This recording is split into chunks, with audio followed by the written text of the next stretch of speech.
not here. But remember that you will turn all your homework in. We are going to do 1-3, and then we're going to have a quiz over 1-1, 1-2, and 1-3 probably later this week. So all that homework will be due. But now that we've talked about quadratics, we can talk about complex numbers, which hopefully will be a review for most of you, but I'm going to go through it with us, with everyone again. So remember that if we try to solve x squared equals -1, up until algebra 2, you're always told that there's no real solution. So, we have to have this imaginary unit. So you don't have to write this guy's name down. But Rene Descartes proposed that we define I such that I squared equals -1. And normally when I make an I, don't touch it, Parker. Stop. Go. When I do this, I never make an I would put a tail on it so you can see. But if I squared equals -1, if we take the square root of that, then I is going to equal the square root of -1. What that allows us to do is deal with negative radicals, right? And so we say that I is the imaginary unit, which means now we can do things that in the past we are always able to say was not a real number.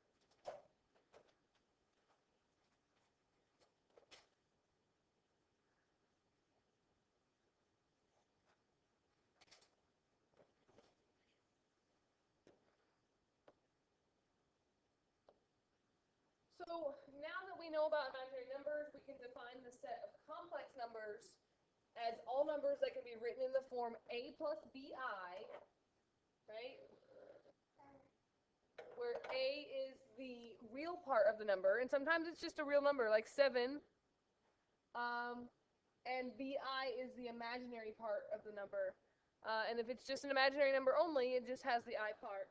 But in your homework, if it says write in standard form, it means write it in the form a plus bi. Okay?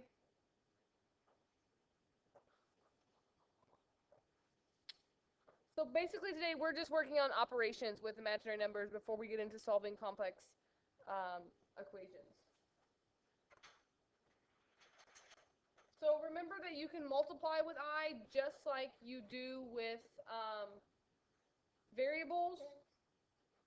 Remember that I squared equals -1. So sometimes when you multiply imaginary numbers, you actually get a real number out of it. So -2i times 7i, well, -2 times 7 is -14, and I times I is I squared. But remember that I squared is -1. So -14 times -1 is really just 14. You should never leave an answer that has I squared in it, or even anything higher than I squared either, because you can simplify it. And so -3i times 2i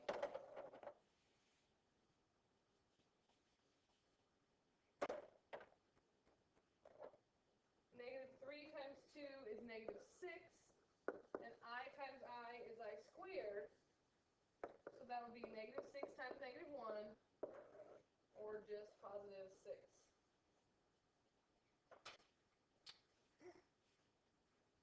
Okay?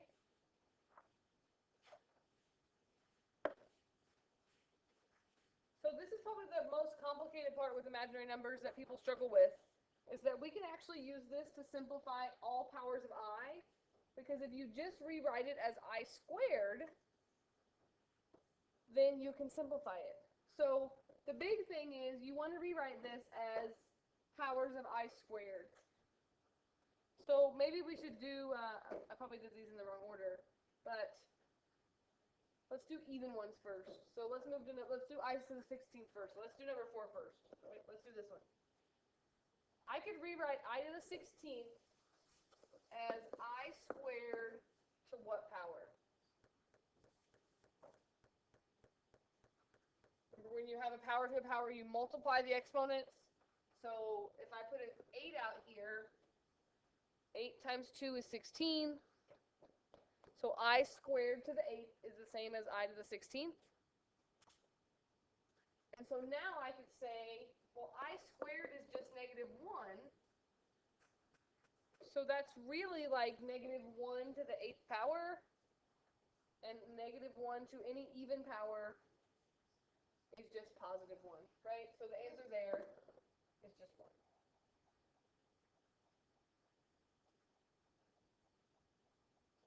When you have an odd one, it's kind of like what we were doing when we were simplifying like the cube root of x to the 4th.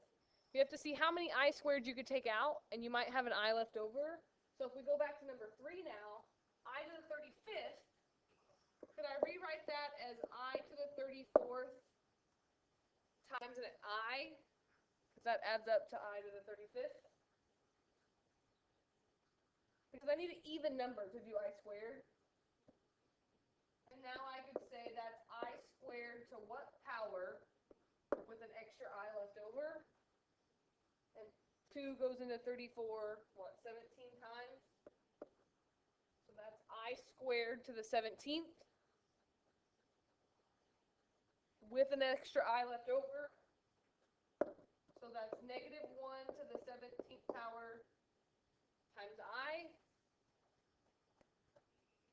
And negative 1 to an odd power is going to give you a negative. So that's just going to be negative 1 times I, or negative I. So if you haven't already, take a minute and try to do the I to the 17th and I to the 18th, and see if you can come up with how you could simplify those and get an answer. Again, rewrite it as I squared to what? And if it's an odd number to begin with, you're going to have an extra I left over.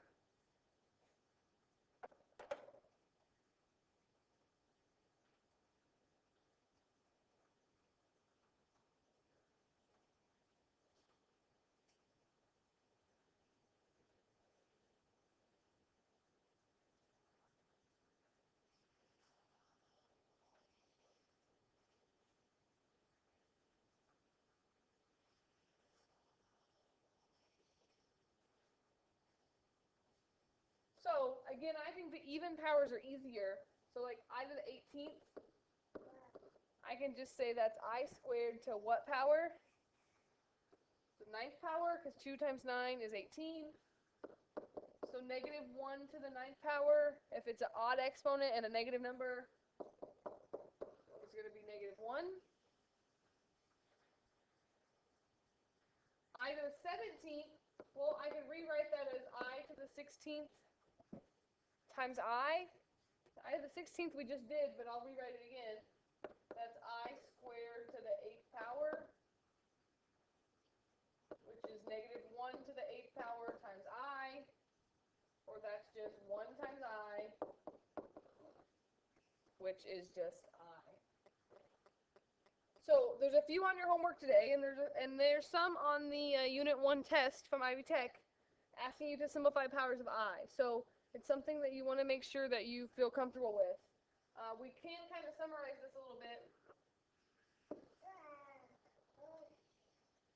If you have an odd power to begin with, you're going to have an I left over. So you're either going to have I or negative I. If it's an even power of I, it's going to be a real number. It's going to be either 1 or negative 1.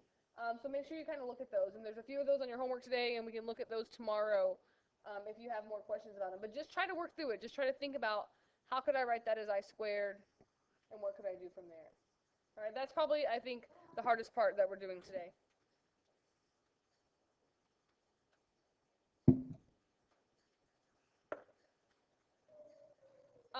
I probably should start with this because it's pretty easy to do.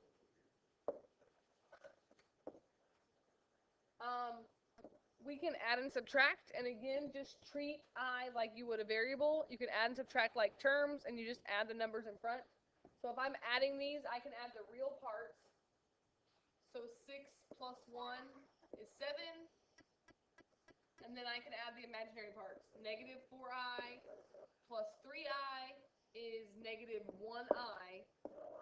I can't put an imaginary part with a real number, so I would just leave that as 7 minus I. And that is standard form. The a plus bi, that would be standard form. So you try this subtraction one. The big thing to remember with subtraction is distribute that negative through. So maybe I should kind of maybe give you some advice here as we're doing this.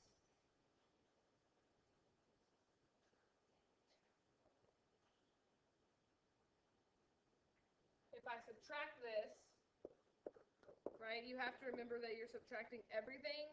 So that becomes minus 3, and you're subtracting the negative 7i. You don't necessarily have to write that out, but make sure that you remember to subtract everything. And then it just becomes addition. 4 minus 3 is 1, and negative 6i plus 7i is plus 1i.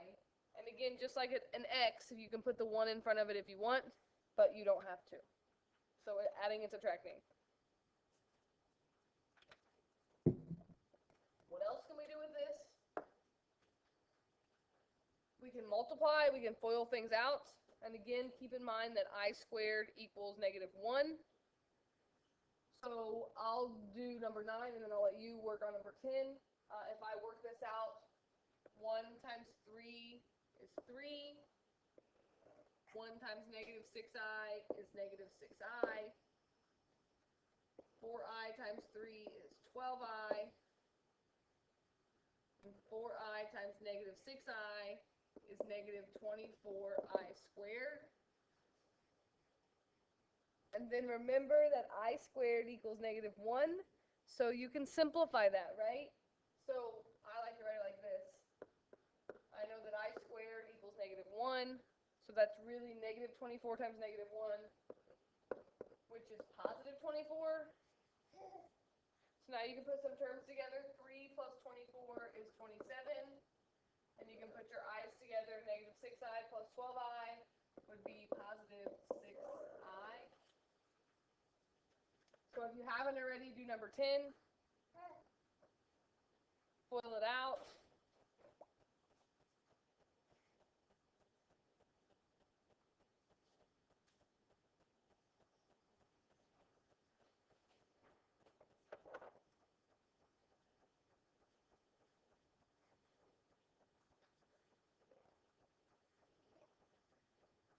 So I'll FOIL it out up here and we'll see if we agree.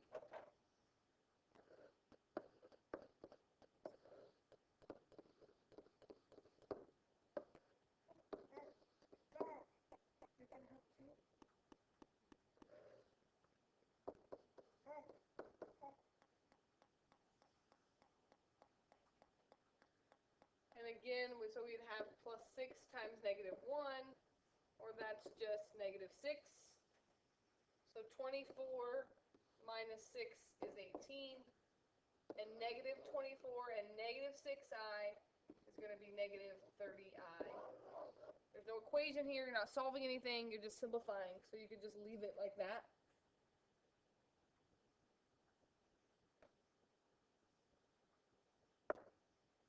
Oh my goodness, look, that's it. That's too short of notes, but that's okay. So this is all we're doing today. Tomorrow we'll get into dividing with radical numbers and solving equations where you get imaginary solutions. So I want you to do 9 to 21 multiples of 30, 22, 31, 32, 33, and 42. And you should have plenty of time to work on this since I'm not here today. So tomorrow we'll go over questions from both days of homework. So make sure that you're ready for that tomorrow. And we'll probably go ahead and take some more notes tomorrow too. So make sure you come in with your questions ready.